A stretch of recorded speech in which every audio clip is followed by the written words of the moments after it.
Hi guys, good morning. Nagkukwento pala ako sa inyo. Alam niyo ba kahapon, mayroong ibon na lumapit sa akin. Nakita ko kahapon.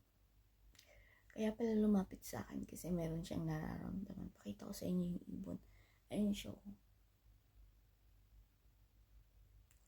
So, ang ginawa ko, kinuha ko siya kasi naawa ko sa kanya.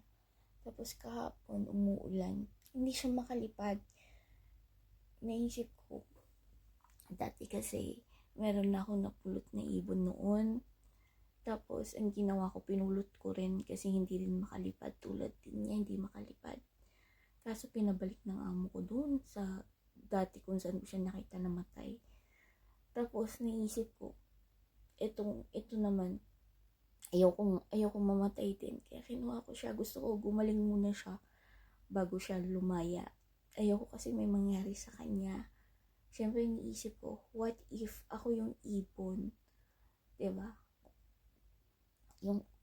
Yung sitwasyon niya sa ngayon, na hindi siya makalakad, wala siyang mapuntahan. Iniisip ko kasi, kung nasa labas siya, baka kainin lang siya ng daga, or kainin lang siya ng ahas.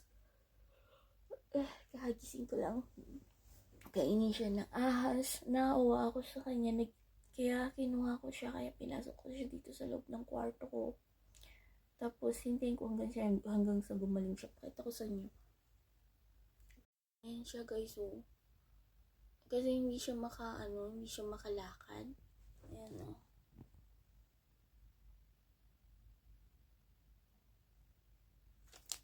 Ay, no. Don't. No worries. Eat there, okay? Englishin ko siya dyan, guys. Baka kasi English siya. Naawa ko sa kanya kasi nga, guys, naawa ko sa kanya. Kaya ako siya kinuha kasi hindi siya makalipad. So, nag-worried ako na baka maulit-uli yung nangyari dati. Kasi, di ba nakapulot na ako ng dating ibon. Tapos namatay nga kasi pinabalik ng amo ko. Tapos sabi ko sa sarili ko, hindi na mauulit yun. Ayoko merong mamatay na ibon dahil lang pinabalik sa akin sa puno. Heto, gusto ko gumaling po na siya. Makaya muna niyang lumipad bago ko siya palalayain. Nawa kasi ako sa kanya eh. Paano na lang kung yung parang magbaliktad yung posisyon namin na ako din yung nasa sitwasyon niya na kunwari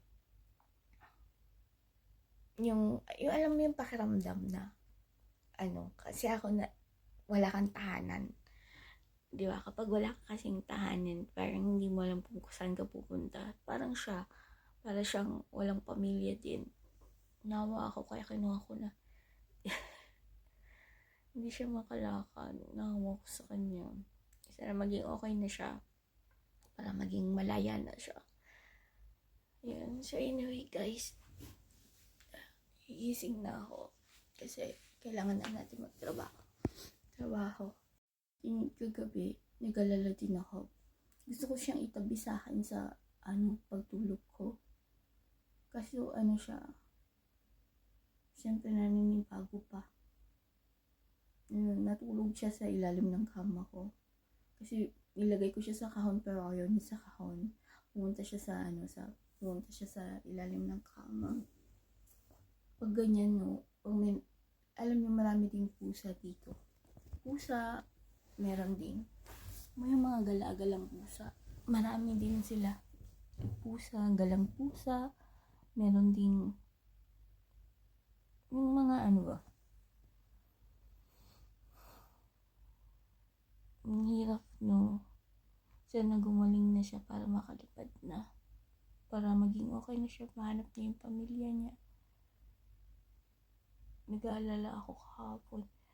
Kasi iniisip ko, nasa na kaya siya? Nasa na? Yung pala pumunta sa silong ng kama ko. Kasi syempre, kung may nangyari sa kanya, magigilty ako. Kasi Kasi hindi talaga siya makalipad. Tapos umuulan pa. Malakas pa ang ulan. Nagulat nga ako bakit nasa kusina kasi ako. Habang naglilinis ako ng kusina. Tapos bigla siyang lumapit sa akin. Yung pala hindi siya makalipad. Yun. So anyway guys, buti na lang nakita ko siya. Kung hindi ko siya nakita, baka mamaya mamatay pa siya. May aso pa naman kami. Baka kainin siya ng aso. So anyway guys, dito ka na-end yung vlog kasi maliligo pa ako. Ayun, 4:01 na ng umaga. Nagising ako ng 3:40. Kasi di na ako makatulog. Siguro dahil katandaan ko na. Ayun, matanda na ako kaya katinang tenga ko guys. So anyway guys, ito na-end yung vlog. Bye and God bless. Good morning. Ingat po kayo lahat. Gusto ko pa matulog sana kaso kailangan ko na magtrabaho ng maaga. Yun, ang umpisa ng trabaho ko 6:15. 6:15. Tapos ang ginagawa ko tuwing umaga, magigising. Ayun, dadasal. Tapos maligo. Yun. So anyway guys, that's ko na end yung vlog ko. Bye-bye and God bless.